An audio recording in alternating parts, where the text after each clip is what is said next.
part of my picture, it might be fine to force it to black. I find that the majority of pictures, like 80% of them, look best if they have a small area of black. I don't mean a huge blob of black, I mean a small area. And if they're lacking that small area of black, they can look a little dull. They just don't have a foundation to the image. And so with the vast majority of images, I adjust.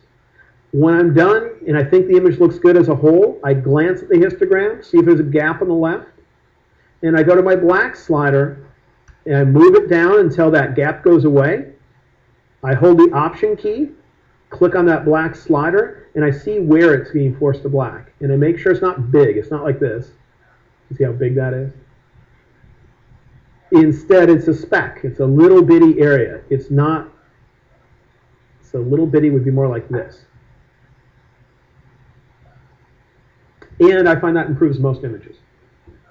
The same is not necessarily true for whites, but if I see a gap on the right side of my histogram, that means I have the potential of bringing whites higher without losing detail, and I might see if it helps the image. So let's try another image. Dull images usually mean bring up contrast. But this image, even when I bring up contrast, looks too bright. So if it's the image as a whole, exposure is what's going to do the image as a whole. So I'm going to bring it down. I like it kind of a moody, dark look with this image. And maybe I already got contrast up as high as it goes. I look at the histogram. You see the gaps on both sides. That tells me blacks and whites could be useful. If the gaps are spikes on the ends, that's when I go for blacks and whites. So let's see here. I'll bring whites up, looking only at the histogram until it kisses the end. And then I'll start looking at my picture, and I know I don't want to go higher than that unless I want to trash detail in the highlights. So I now watch the image and I say, okay, how dark do I want those highlights? Each image would be different. I'm adjusting this for the monitor that's in front of me. I don't know if that matches the view you're getting online.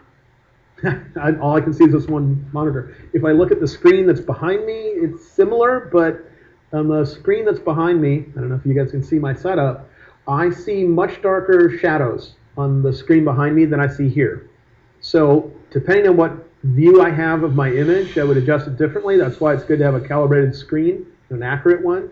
And here for this particular broadcast, I don't know exactly what you guys are seeing online. So I might be making these look too bright or too dark. Know that what I'm seeing in front of me, though, in the end, I'm doing so I like it.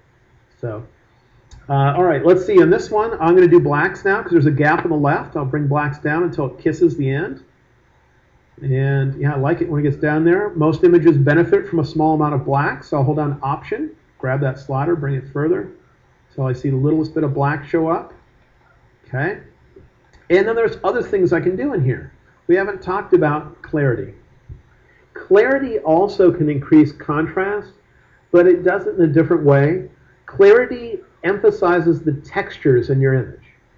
If you have the weave of fabric on your shirt, you have the texture of brick on a wall, it brings out those. It's almost like sharpening your picture in that it would bring out those.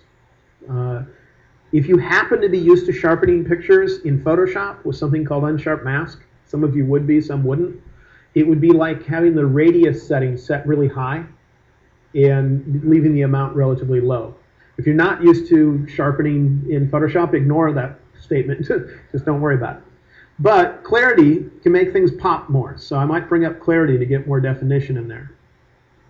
Be careful with lowering clarity. If you've brought it up a little bit and decide you don't like it, and you bring it back down, don't push it into the negative side. It will blur your picture.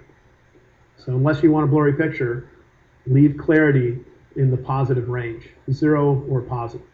There's a use for bringing clarity in the negative range. We'll talk about it tomorrow, but it's not in landscape and normal pictures. It's usually applied in an isolated area, like somebody's face, that kind of thing. Not so much to an image as a whole. Unless you want a dreamy kind of soft look, then you could use it.